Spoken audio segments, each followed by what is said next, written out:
Sungguh besar kasih setiamu bagi setiap kami semua. Ayo sama-sama nyatakan. Begitu besar kasih telah tercurah bagi dunia, karyamu, kasihmu yang termulia, tiada terselami. Besar dan ajaib perbuatan, beri hidupmu bagi diriku. Tiada yang sepertimu, kau berkuasa selamanya. Ku puji kau selalu. Come on. Oh, betapa dalamnya, betapa lebarnya kasih setiamu. Oh, oh, oh, tiada bandingannya, tiada duanya, tiada seperti kau, Yesus Tuhanku. Tepuk tangan bagi Dia. Come on sama-sama. Haleluya. Begitu besar kasih telah tercurah bagi dunia, karyamu, kasihmu yang mulia, tiada terselami, tiada terselami. Besar dan ajaib perbuatanmu, beri hidupku bagi diriku. Sama-sama katakan. Tiada yang sepertimu, kau berkuasa selamanya. Ku puji kau selalu. Here we go. Oh, betapa dalamnya, betapa lebarnya kasih setiamu. Oh, oh, oh, tiada bandingannya, tiada duanya, tiada seperti kau, Yesus Tuhanku. Anugerahmu selalu baru, tiada berkesudahan.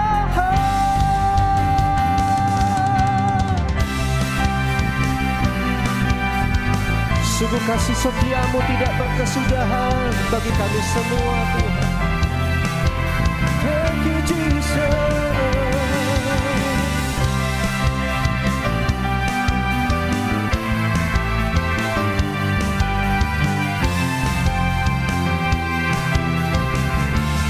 Ayo sama-sama katakan. Oh, betapa dalamnya, betapa lebarnya kasih setiamu. Say oh oh, oh, tiada bandingannya, tiada duanya, tiada seperti kau, Yesus Tuhan. Oh, betapa dalamnya, betapa lebarnya kasih setiamu. Oh, oh, oh, tiada bandingannya, tiada duanya, tiada seperti kau. Katakan tiada, tiada seperti kau, tiada seperti kau, Yesus Tuhanku. Oh, oh, oh, oh, oh, oh, oh, oh, oh, oh, oh, lagi. Oh, oh, oh,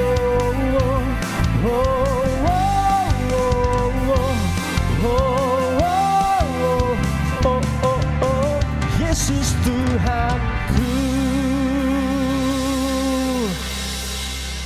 Tepuk tangan bagi Dia. Haleluya. Sebab itu kita percaya bahwa Tuhan menyertai setiap kita. Tepuk tangan sekali lagi bagi Dia.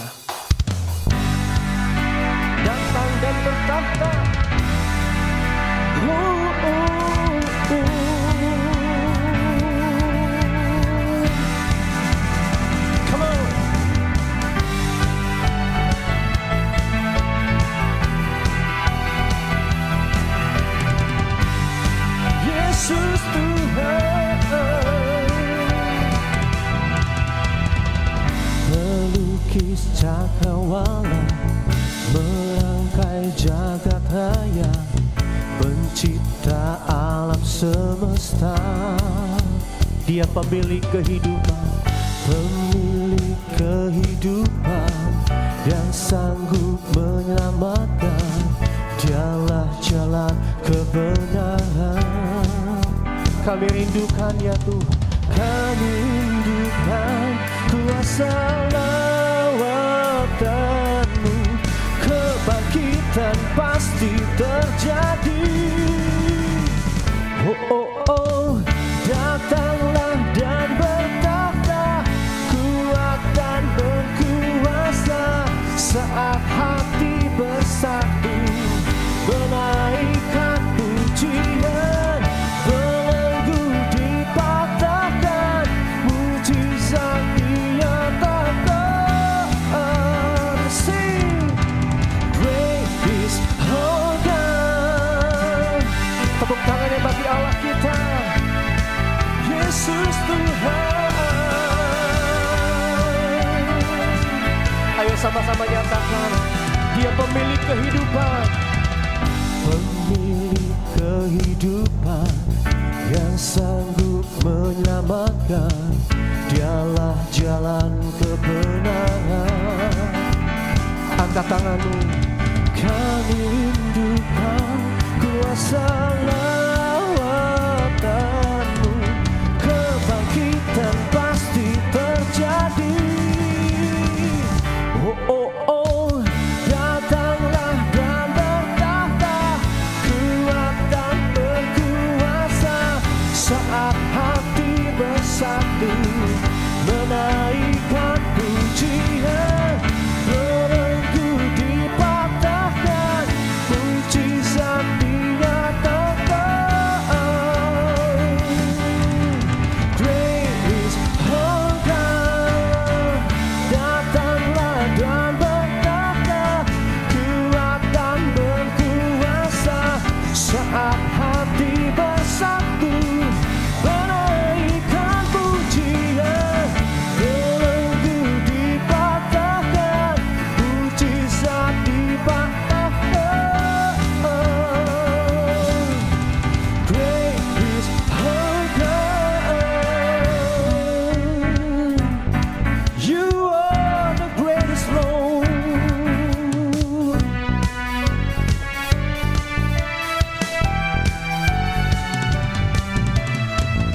Sebab itu kami percaya Tuhan, ketika umat-Mu merindukan lawatan-Mu, kami akan mengalami kuasa-Mu Tuhan.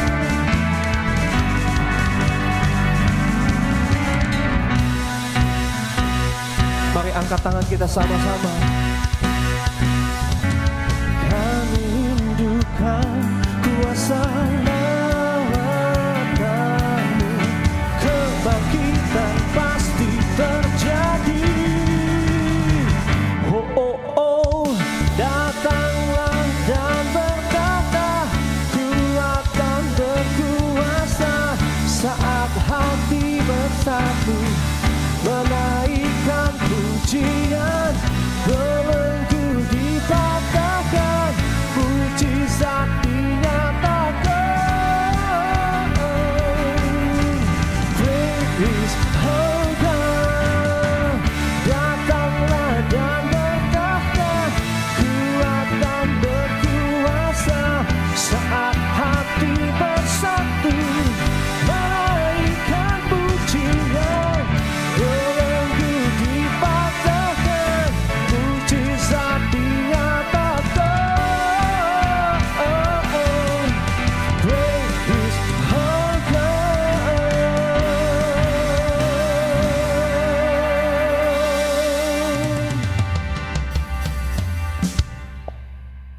Segala hormat, pujian, kemuliaan hanya bagi Dia.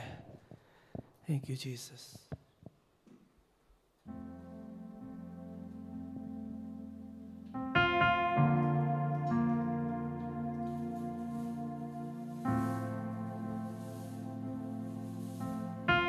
Kami mau terus di hadirat-Mu Tuhan. Kami mau menikmati setiap kebaikan-kebaikan. Inilah ucapan syukur kami. Thank you Lord Jesus.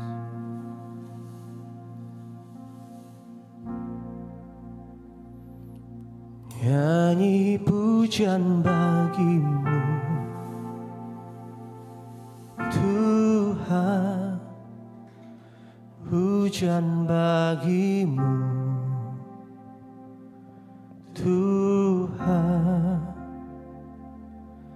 namamu besar dan layak dipuji.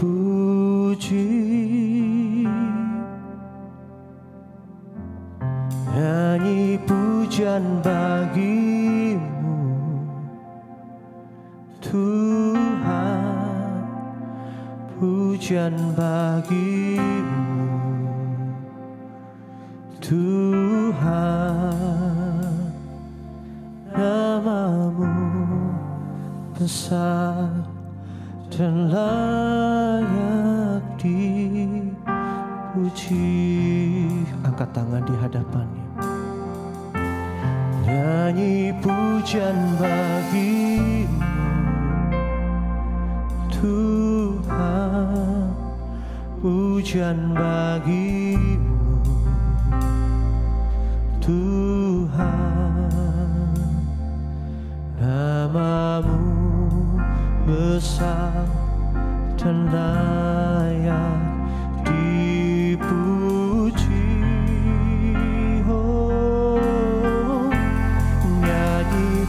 Pujian bagimu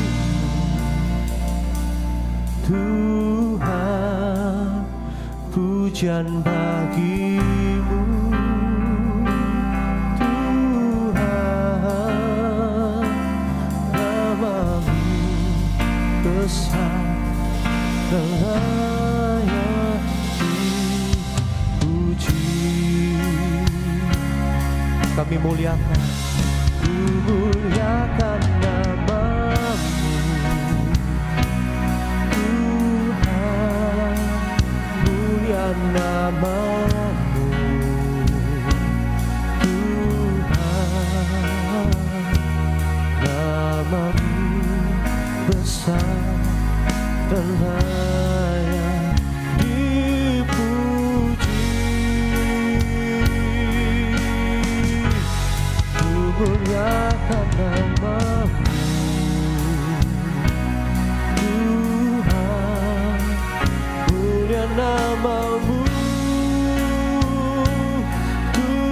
Tuhan, namamu besar dan layak dipuji. Kami agungkan Engkau Tuhan Yesus, ku agungkan namamu Tuhan, agung namamu Tuhan, namamu besar dan layak dipuji. Oh, ku agungkan namamu Tuhan, agung namamu Tuhan, namamu besar dan layak dipuji.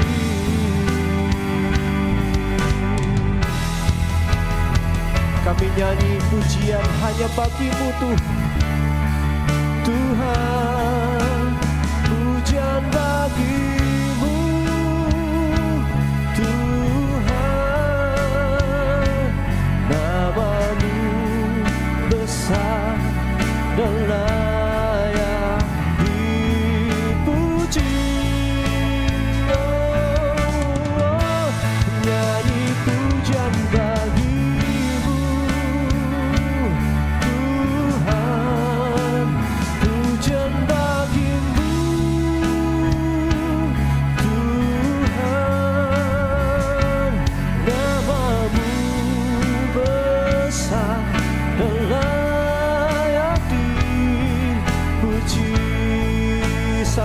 tepuk tangan di hadapannya.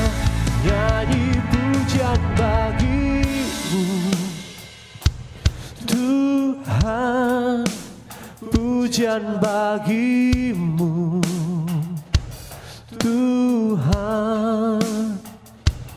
Namamu besar dan layak dipuji. Nyanyi pujian bagimu Tuhan, pujian bagimu Tuhan. Namamu besar dan layak dipuji. Kita berikan sorak-sorai tepuk tangan baginya. Nyanyi pujian bagimu Tuhan, pujian bagimu Tuhan. Namamu besar dan layak dipuji. Nyanyi pujian bagimu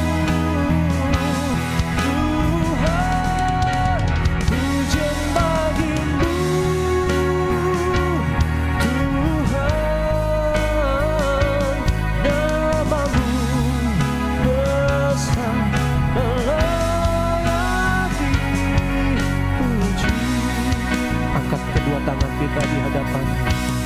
Nyanyi pujian bagimu Tuhan, pujian bagimu Tuhan. Namamu besar dan layak dipuji.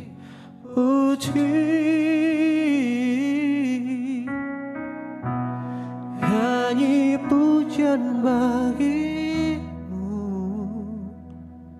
Tuhan, pujian bagimu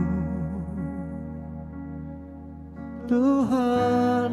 Sebab namamu besar, namamu besar layak dipuji. Oh, namamu besar layak dipuji.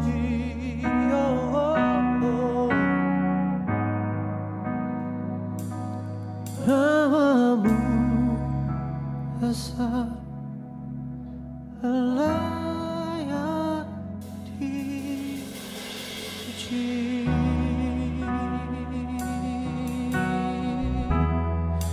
Hanya namamu Tuhan yang layak disembah, yang layak dipuji.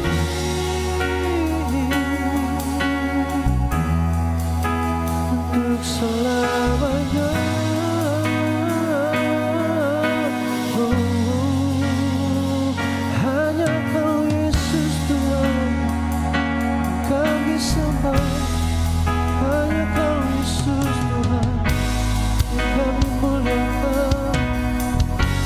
Muliakan dalam ibadah kami. Hanya Engkau satu-satunya alasan kami ada, kami hidup, kami menyembah-Mu. Sebab Engkau lebih dulu mengasihi kami, sebab Engkau lebih dulu memberikan yang terbaik.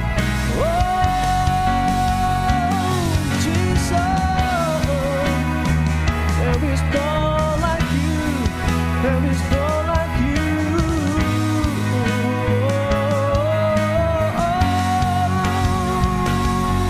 Angkat sembahmu di hadapan-Mu. Kami bersyukur Tuhan buat setiap kebaikan yang kami terima yang kami alami. Oh Tuhan, takkan pernah membiarkan kami.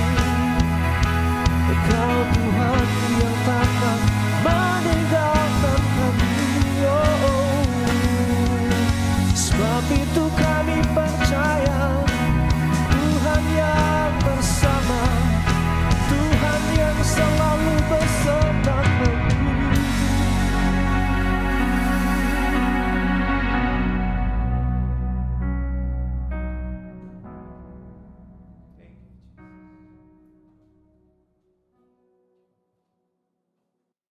Halo teman-teman semua yang sudah pulang, selamat pagi, selamat siang, selamat sore, dan selamat malam bagi kalian semua yang menikmati ibadah online hari ini. Sebelum kita mendengarkan firman Tuhan, mari kita berdoa. Tuhan Yesus, terima kasih untuk setiap kami bisa menikmati ibadah online lagi Tuhan. Kami berdoa Tuhan, sebentar lagi kami akan mendengarkan firman-Mu. Kami berdoa untuk hamba-Mu yang akan memberitakan firman-Mu, biar Tuhan urapi setiap perkataannya, bisa menjadi rema bagi setiap kami. Terima kasih, dalam nama Tuhan Yesus kami berdoa. Amin. Selamat datang di minggu ketiga bulan Januari. Kita masih dalam tema Releasing the Past. Kita harus meninggalkan masa lalu kita.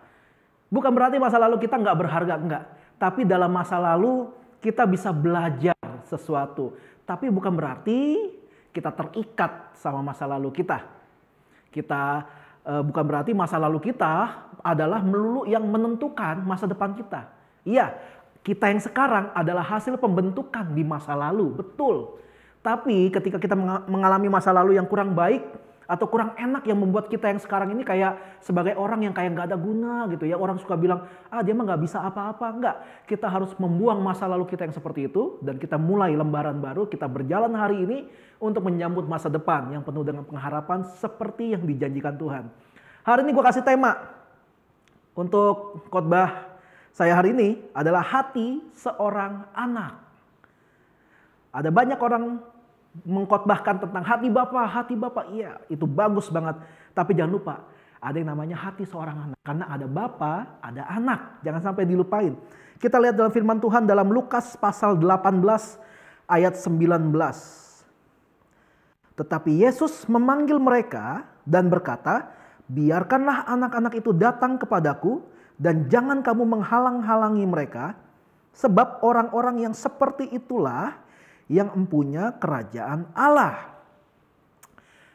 Kalau kita lihat dari ayat tersebut, saya ajak semuanya berpikir gini. Kenapa sih Yesus bilang orang yang seperti anak-anak ini adalah yang punya surga? Apakah surga dihuni sama anak-anak kecil? Kayak cupid gitu kan ya, yang nanti kita akan ada hari Valentine gitu ya, ada cupid gitu ya. Ya, kepala sakit tuh kalau dicupit gitu ya.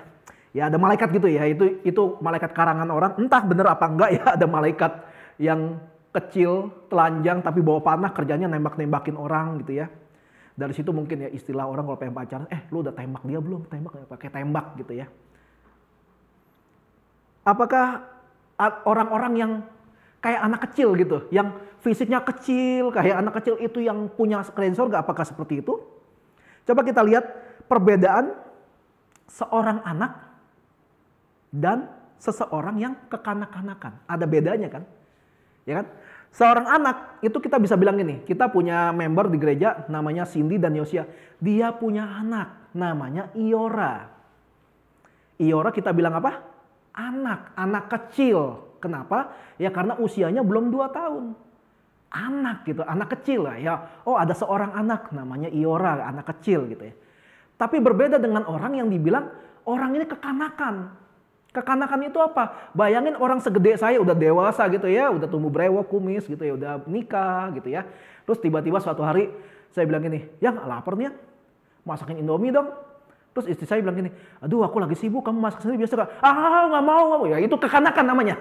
Itu kekanakan, udah gede tapi kelakuannya lebih buruk dari anak kecil. Lebih buruk, kadang-kadang banting-banting piring, banting-banting gelas gitu kan. Itu kekanakan, jadi beda ya.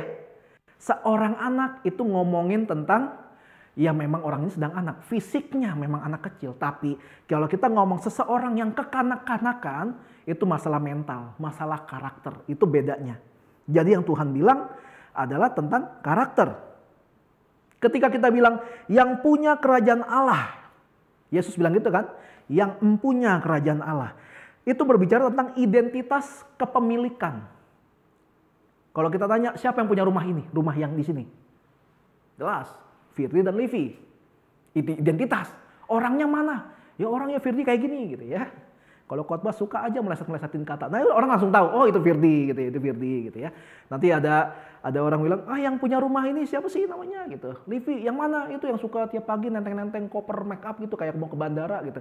Oh orang langsung tahu. Jadi itu ada identitas kepemilikan. Orang bisa tahu. Jadi kalau kita bilang yang punya kerajaan Allah gitu ya. Berarti itu tentang siapa pemiliknya. Jadi Tuhan Yesus sedang berbicara tentang yang berhak atas kerajaan Allah adalah orang yang tipikal hatinya seperti anak atau anak-anak. Mari kita bedah sedikit. Kita akan membedah tentang karakteristik seorang anak. Karakter anak itu apa sih? Karakter anak kecil itu apa sih? Yang pertama adalah polos atau bahasa kerennya innocent gitu ya, nggak berdosa, polos. Ya, kita begoin aja gitu, nurut aja gitu, percaya aja. Itu namanya polos, innocent. Innocent itu adalah ketika anak kecil itu gampang setuju. Gampang setuju. Saya pernah kalau ketemu anak kecil tuh nggak ada pembicaraan apa-apa. Terus ketemu anak kecil cuma coba deh kalau ketemu anak kecil terus ngomong, iya gitu aja. Padahal nggak ada pembicaraan apa-apa, cuma iya. Anak kecil ya ngantuk aja gitu. Dia nggak tahu apa-apa, lucu aja pokoknya. Jadi gampang setuju gitu. Padahal nggak ada topik yang diomongin. Anak kecil juga mudah percaya. Gampang percaya gitu. Makanya kenapa banyak terjadi penculikan anak, karena anak kecil mudah percaya kan. Mau ikut om nggak? Gitu. Om beliin permen deh gitu ya. Itu kalau ketemu anak kecil ya. Kalau omnya agak nakal, mau ikut om nggak? Om bayarin deh kosnya gitu ya. Itu yang udah gede. Om nggak tahu malu itu kayak gitu. Lalu polos itu adalah selalu percaya. Jadi kalau kita ngomong anak kecil, yang pertama adalah polos. Polos itu gampang setuju, mudah percaya, selalu percaya. Anak kecil begitu kan? Anak kecil kalau kita ngomong anak kecil. Yang kedua, karakteristik anak adalah senang dengan hal yang baru. Senang sama hal yang baru. Itu salah satu karakteristik yang seorang anak. Kita ngomong lagi anak kecil yang tadi, Iora. Waktu bayi, itu kan dia nggak tahu apa-apa. Dia cuma tahu, oh ya ini mama saya, ini papa saya, gitu doang taunya. Ketika anak ini udah mulai bisa melihat dengan lebih luas, bisa duduk sendiri di ranjang, terus suatu hari dia lihat papanya beli Nintendo Switch gitu. Seneng, padahal yang beli bapaknya, tapi yang seneng anaknya. Kenapa? Apa itu? Dia pengen apapun yang bapaknya pegang dia pengen. Makanya waktu itu si Iora megang Nintendo Switch bapaknya, dimain-mainin. Karena kan anak kecil kan tangannya kan belum bisa dikontrol ya. Tenaganya atau ototnya belum bisa dikontrol. Makanya kalau kalian coba ketemu anak bayi, banyak orang seneng banget tuh. Sempilin tangannya di tangan bayi. Karena bayi kan selalu ngepal gitu kan. Kayaknya ada ya enak aja gitu ya. Nah anak ini belum bisa ngontrol tangannya, dia pegang Nintendo Switch bapaknya. Akhirnya karet silikon yang untuk ngelapisin Nintendo Switch-nya ini secara nggak sengaja dirobek gitu. Sebenarnya karena pengen diangkat, cuma karena dia nggak bisa ngontrol ototnya, terobek lah akhirnya. Robek akhirnya itu karet silikonnya. Wah, kenapa? Karena dia senang dengan hal yang baru, tapi dia belum bisa kontrol ototnya. Wah, baru beli. Nggak? Ya nggak boleh marah, nggak boleh marah gitu ya. Namanya anak kecil gitu, seneng sama hal yang baru. Kalau kalian punya di rumah ada anak kecil gitu ya, yang masih kecil, coba deh bawa apapun yang baru, yang dia belum kenal, tiba-tiba kalian bawa gitu ya. Kalian bawa pulang patung pancoran misalnya, seneng pasti dia. Kalau itu pun kalau kalian bisa bawa pulang. Lalu yang ketiga karakteristik anak adalah selalu bersemangat. Saya nggak pernah lihat anak kecil, anak di bawah 5 tahun, ketika bangun tidur, dia melek terus gini, dia bangun melek, dia duduk di ranjang terus dia ngomong gini, aduh capek nih tiap hari bangun pagi melulu. Nggak ada, anak kecil tuh nggak ada yang kayak gitu. Yang kayak gitu tuh bapaknya biasanya. Capek nih, aduh capek. Nggak ada. Anak kecil itu kalau bangun tidur semangat. Dan dia berusaha untuk membuat semangat seisi rumah. Makanya ada anak kecil di rumah bangun, dia bakal cari perhatian. Bapaknya dibangunin, emaknya dibangunin, adiknya dibangunin gitu ya. Kalau perlu tetangganya dibangunin. Semangat, anak kecil itu tiap hari itu selalu bersemangat, bangun, semangat terus gitu. Itu karakteristik anak. Yang keempat, yang paling penting atau paling menentukan kenapa Tuhan senang dengan pemilik surga yang karakteristiknya seperti anak. Yang keempat adalah karakteristik yang selalu nempel sama orang tuanya. Nggak ada anak kecil nggak nempel sama orang tuanya. Kalau sampai ada yang salah. Karena secara normal anak itu selalu maunya nempel sama orang tuanya. Kenapa? Karena begitu lihat orang asing, suara jantungnya beda, ukurannya beda, baunya beda gitu kan ya, beda. Jadi anak kecil tuh masih punya insting seorang anak. Dia bisa bedain mana mamanya, mana papanya, mana mama orang lain, mana papa orang lain. Bisa, walaupun anak kecil bisa dikerjain ya. Misalnya bapaknya brewokan gitu kan. Suatu hari bapaknya cukur abis semua brewoknya. Anaknya juga kadang bingung sih. Tapi begitu dengar suara bapaknya, dengar dekat sama bapaknya, langsung sadar, ini bapak gua. Tetap bisa bedain. Itu anak kecil, selalu nempel sama orang tuanya. Nempel sama orang tuanya itu gini, apa-apa minta sama orang tuanya. Ya kan, minta susu, minta apa. Nggak ada ceritanya, kita ngomong lagi Iora, lapar, terus dia ambil handphone mamanya, telepon saya gitu. Om, lapar om, bawain makanan. Nggak ada, itu nggak ada ceritanya. Dia bakal cari orang tuanya. Lalu nempel sama orang tuanya adalah apa-apa cerita sama orang tuanya. Harusnya anak itu apa-apa cerita sama orang tuanya. Tuh, dapat nilai bagus, dipuji guru, datang telat, sampai dihukum, cerita gitu. Normalnya begitu. Lalu apa-apa ngadu sama orang tuanya. Ya kan kadang-kadang anak kecil, anak sekolah gitu biasanya suka ngadu-ngadu kan ya. Suka ngadu kan. Mah, aku masa dibilang cakep di sekolah. Ya gitu, ya, ngadunya positif banget ya. Enggak, pokoknya apa-apa ngadu sama orang tuanya. Nah itu adalah 4 karakteristik anak. Dan yang paling menentukan adalah selalu nempel sama orang tuanya. Itulah yang Yesus maksud dengan karakteristik pengikutnya yang bisa jadi pemilik surga, yang hatinya seperti anak-anak. Dengan kata lain, Yesus memberi sebuah standar. Ayo, kalau pengen jadi yang punya surga, kalian harus polos sama Bapa yang di surga. Polosnya maksudnya apa? Gampang setuju. Tuhan bilang, kamu layani dong sana. Oke, gitu. Lalu mudah percaya, Tuhan bilang, aku akan menyertai kamu sampai kapanpun. Percaya gitu. Dan selalu percaya walaupun kapan gue ditolong, tapi percaya gitu. Nah itu satu polos. Tuhan pengen juga kita senang dengan hal yang baru. Tuhan bilang, gue pengen sekitaran Jelambar, bahkan sampai Jakarta Barat, semuanya dimenangkan untuk Tuhan gitu. Oh setuju, senang aja, wah senang. Cara gimana? Gak tahu, pokoknya senang dulu aja udah, pokoknya semangat gitu ya. Terus selalu bersemangat. Kayak hari ini kita pelayanan semua, selalu semangat gitu ya. Walaupun ada yang semangatnya kayak semangat gitu ya, kayak memaksakan diri, yang penting semangat dulu gitu.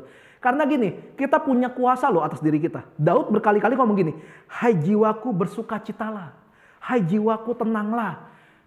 Berarti jiwa kita bisa diperintah kan? Ketika kita tahu, gue sih pengennya main game, gue sih pengennya ngerumpi, tapi ini ada pelayanan dan gereja butuh gua gitu. Kita bisa perintahkan jiwa kita. Hai jiwaku, semangat gitu. Bisa kita perintah. Makanya kenapa hukum kasih juga bisa diperintahkan? Hukum kasih yang Yesus ajarin apa? Kasihilah Tuhan Allahmu. Kasihilah sesamamu. Artinya apa? Kasih itu bisa diperintah. Gua gak suka dia, gua benci dia, gua gak demen sama dia. Tapi bisa diperintah ketika itu menjadi perintah Tuhan. Ketika itu menjadi satu standar yang Tuhan kasih. Gue sih gak suka dia. Gue sih gak demen sama dia. Tapi Tuhan bilang, gue harus mengasihi dia. Kita bisa perintah. Kasihi dia. Kita bisa perintah gitu. Walaupun kita gak suka. Tapi Tuhan bilang kasihi orang itu. Lalu yang keempat adalah Tuhan mau kita anak-anaknya memiliki karakteristik seorang anak yang selalu nempel sama orang tuanya. Nempel sama Bapa di surga. Melekat gitu bahasa Alkitabnya. Tuhan pengen kita selalu melekat sama Tuhan. Melekat itu bukan dekat loh. Dekat aja nggak melekat. Dekat itu gini.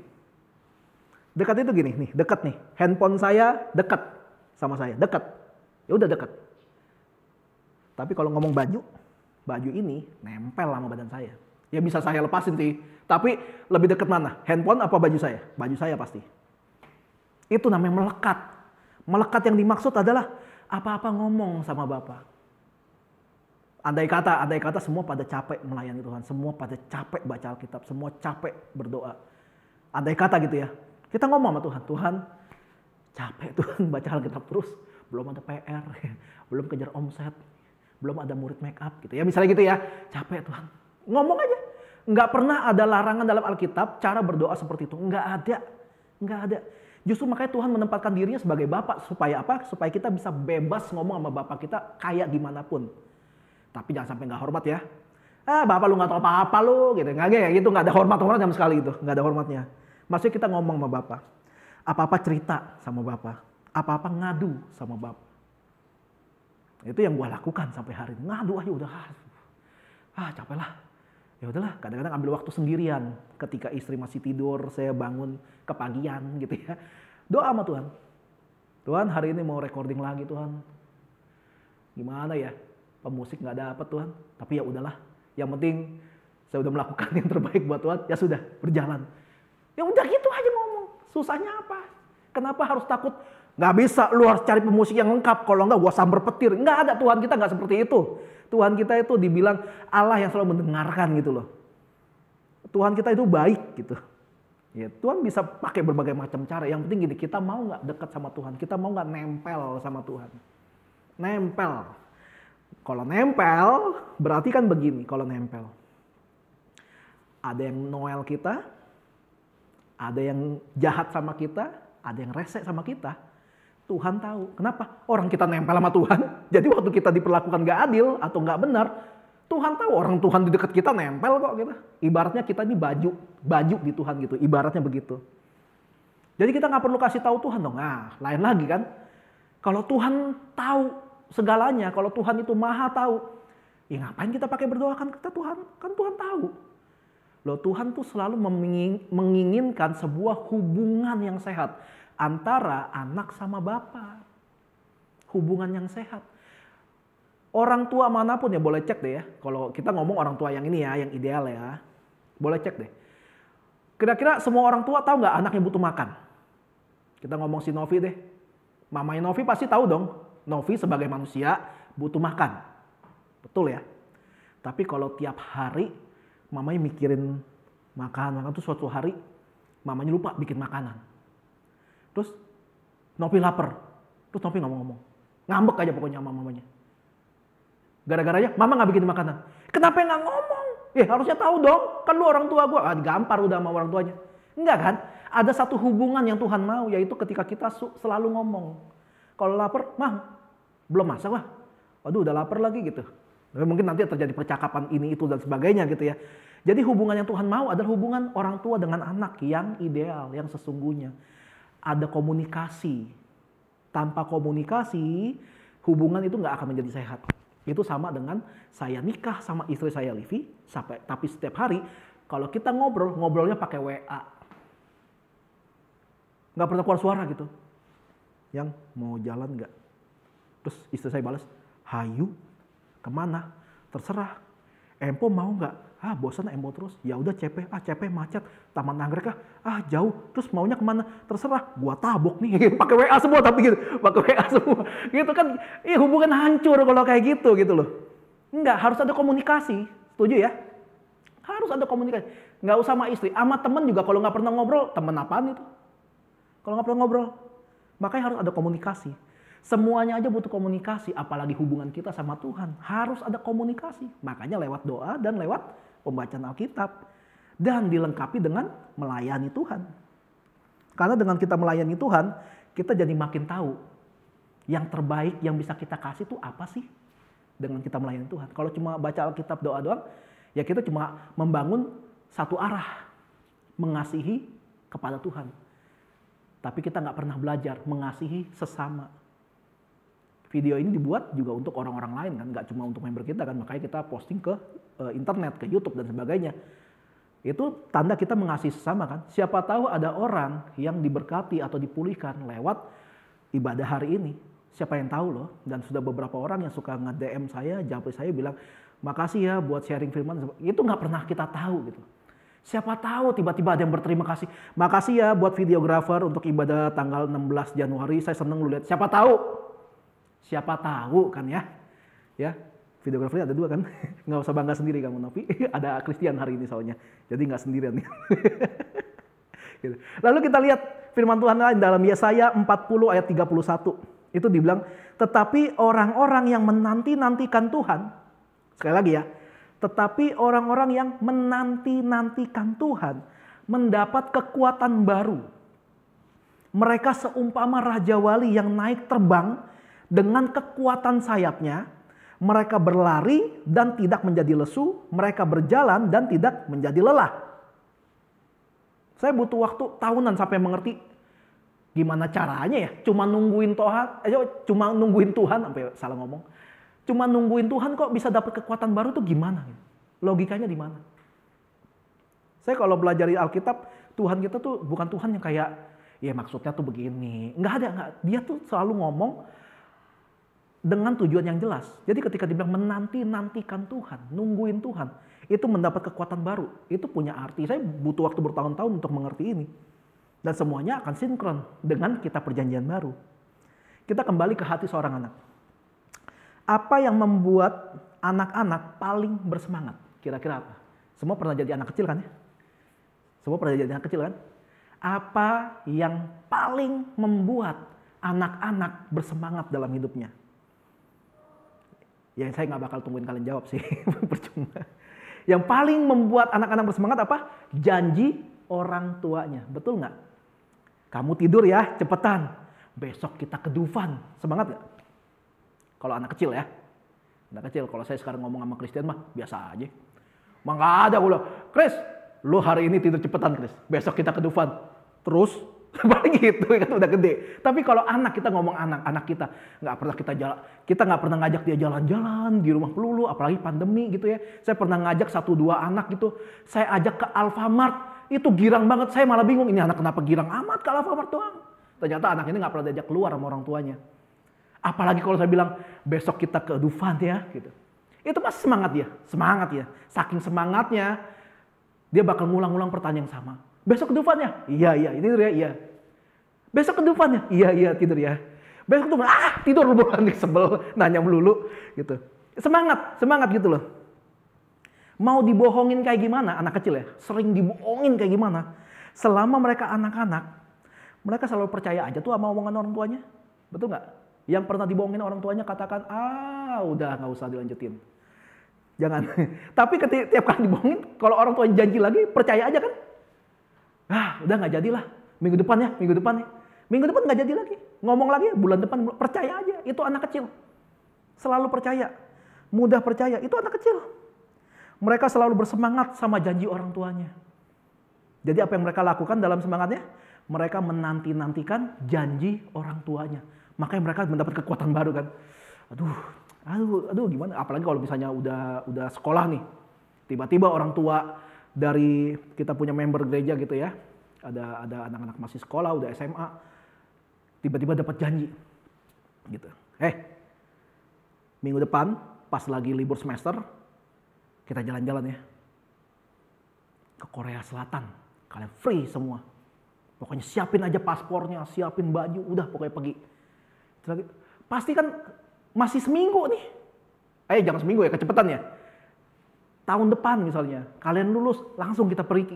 Itu kan sambil sekolah, sambil kayak nunggu gitu kan. Kayak, masih lama ya, setahun masih lama. Tapi semangat kan? Ya, buat penggemar K-pop, K-drama, dan KKK yang lain. Pasti semangat kan? Kalau dikasih janji seperti itu kan? Jadi tiap kali nunggu dalam penantian selama 1 tahun. Mereka menanti janjinya. Nggak pernah capek nunggu kan. Sampai batas waktu, ternyata datang harinya di mana mereka akan pergi ke Korea Selatan gitu. Dalam penantiannya mereka mendapat kekuatan baru. Setiap hari mereka masih sekolah. Setiap hari bantuin orang tuanya. Tapi mereka nggak pernah jadi lesu. Tiap hari kerjaan PR. Tiap bulan ada ujian. Mereka nggak pernah lelah gitu. Kenapa? Pokoknya kalau kalian lulus, nilai bagus, langsung cus ke Korea Utara. Jangan Korea Selatan gitu ya. Iya kan? Nah inilah arti di mana tetapi orang yang menanti-nantikan Tuhan itu mendapat kekuatan baru. Kalau kita percaya sama Tuhan, Tuhan udah ngomong dan Tuhan nggak pernah nepatin janji gitu. Tuhan nggak pernah bohong. Setiap kali kita diingatkan sama janji Tuhan, harusnya kita dapat kekuatan yang baru. Harusnya kita dapat kekuatan baru. Itulah mental anak. Mental seorang anak itu seperti itu gitu loh. Ada firman Tuhan yang bilang gini, ketika kita merendahkan diri kita, Tuhan akan meninggikan kita. Caranya gimana? Kok kita rendahin diri, terus kita ditinggikan itu gimana caranya gitu kan? Kita balik lagi ke ilustrasi seorang anak. Anak kecil, boleh tanya semua orang tua, ketika anaknya masih kecil, usia 3 tahun lah, 4 tahun, 5 tahun ketika udah bisa jalan. Coba ajak jalan deh, kemana kayak gitu ya. Kita ngomong seorang bapak. Bapak itu kayaknya lihat anaknya kecil banget begitu kan, bawa ke Dufan lah, taruh lah, taman safari atau tempat mall-mall atau mana lah rekreasi. Anak kecil banget, bapaknya biasanya harusnya nggak tahan buat nggak gendong anaknya, taruh di sini. Kadang-kadang taruh di atas sini, gitu kan. Anak-anak senang tempat yang tinggi. Makanya kenapa dibilang kita harus punya mental seperti anak-anak. Ketika kita menaruh diri kita dengan karakteristik seperti anak kecil, itu bisa membuat tanda kutip Tuhan gatel untuk nggak angkat kita. Dia akan angkat kita tinggi. Makanya ketika kita paham firman Tuhan hari ini, kita mau mengambil karakteristik seorang anak atau anak kecil, kita akan ditinggikan sama Tuhan. Kenapa? Karena Tuhan sadar, oh anak gua. Dan kita sadar dia, oh bapak gua. Pas ketemu, hai pa, hai nak, gitu. Kayak saling sapa-sapaan. Nah itulah karakteristik seorang anak. Jadi jangan cuma mau taunya bapak itu begini, bapak itu gini, tapi kita nggak mau tahu anak itu kayak gimana. Ya anak itu seperti ini. Kalau dibalik, apa yang membuat orang tua bersemangat sama anaknya? Apa yang paling membuat semua orang tua senang sama anaknya? Apa? Ketika anaknya nurut. Betul nggak? Nggak ada orang tua senang anaknya yang nggak nurut. Nak, tidur. Apa lu nyuruh-nyuruh? Wah bagus nak, mana ada? Nggak ada itu. Orang tua apa itu kayak gitu? Nggak ada. Orang tua senang ketika anaknya nurut gitu loh. Senang. Jadi kita harus tahu juga ketika kita jadi anak. Nggak cuma untuk mendapatkan sesuatu, tapi kita harus paham posisi kita. Ketika orang tua kita, bapak kita memberi perintah kepada kita, kita harus nurut supaya orang tua kita senang sama kita. Nah disitulah makanya kenapa kita punya gereja namanya home. Kita belajar tentang rumah tangga kerajaan Allah. Karena kerajaan Allah berbicara tentang hubungan bapa dan anak. Sudahkah kita nurut sama Tuhan? Alkitab ngomong apa sih? Renungkanlah firman itu siang dan malam. Ajari kami menghitung hari-hari. Waspadalah terhadap segala sesuatu. Peperangan kita bukan melawan darah dan daging. Kasihi Allahmu, kasihi sesamamu. Pikul salib, sangkal diri, pergilah, jadikan semua bangsa muridku. Nah itu yang Tuhan minta. Kita udah nurut belum? Kita jadi saksi Kristus belum? Kita melakukan itu belum? Apa yang sudah kita korbankan? Atau apa yang sudah kita kesampingkan demi untuk menyenangkan hati Tuhan? Atau malah kebalik, demi menyenangkan hati kita, kita korbankan hubungan kita sama Tuhan. Nah itulah yang namanya anak yang gak nurut sama orang tuanya. Kita belajar merenung hari ini. Apa yang sudah kita perbuat buat Tuhan sih? Kita tahu kan kalau Tuhan sudah banyak berbuat untuk kita. Ya kan kita sadari itu kan. Pertanyaan sekarang dibalik. Apa yang sudah kita berikan buat Tuhan? Kalau mau janji Tuhan bersinar atas hidup kita, nurut sama Tuhan. Sebagaimana mestinya seorang anak terhadap orang tuanya. Maka janji Tuhan yang berkata begini, aku menyertai kamu senantiasa sampai pada kesudahan zaman, itu akan berlaku. Penyertaan Tuhan itu maksudnya gitu, kita berjalan, kita tuh nggak kayak asal jalan, kita tahu harus kemana, karena Tuhan menyertai, Tuhan memberikan tuntunan, walaupun kita nggak bisa lihat Tuhan, kita nggak bisa dengar suara Tuhan secara audible, tapi kita percaya dengan iman, ketika kita berjalan, kemanapun kita berjalan, itu ada dalam pernyataan Tuhan, sekalipun, bahkan Mazmur bilang gini, sekalipun aku berada dalam lembah kekelaman. Kalau dalam terjemahan bahasa Inggris bilang gini, the valley of death, lembah kematian atau lembah bayang-bayang maut gitu, shadow of death gitu. Itu kan Daud berjalan dalam situ, berarti kan ada penyertaan Tuhan dong. Kok penyertaan Tuhan membawa kita pada lembah kekelaman gitu atau lembah bayang-bayang maut? Kok Tuhan jahat? Enggak. Tuhan mau nunjukin dimanapun lu berada, selama lu melekat sama gua, nggak usah takut. Kita kalau gelapin semua lampu nih, gelap kan? Karena nggak ada lampunya. Kenapa gelap bisa terjadi? Karena nggak ada terang.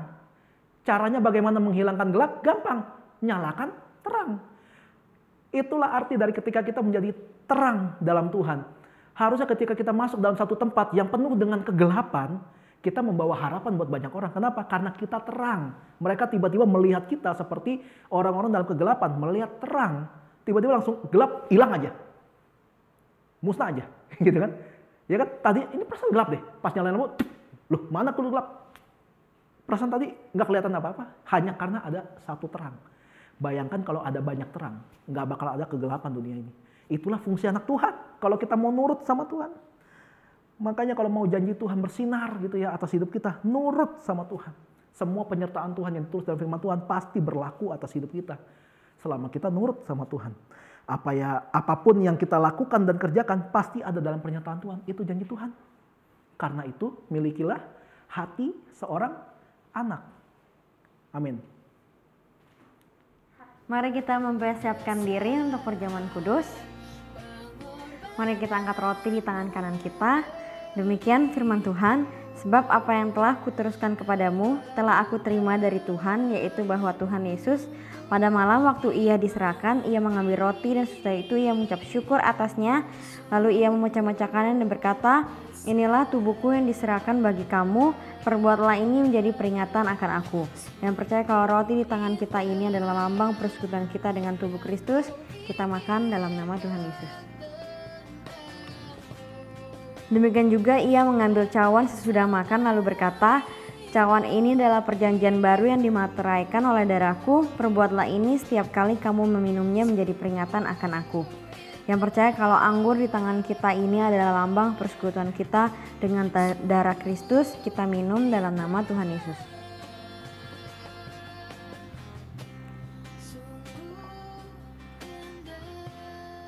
Mari anak-anak yang disayang Tuhan, mari kita nyanyikan doa berkat.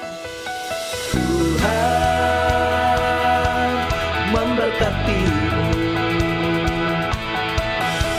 Tuhan melindungimu, Dia menyinarimu dengan wajahnya dan memberikan kasih karunia. Tuhan menghadapkan wajahnya dan memberi damai sejahtera.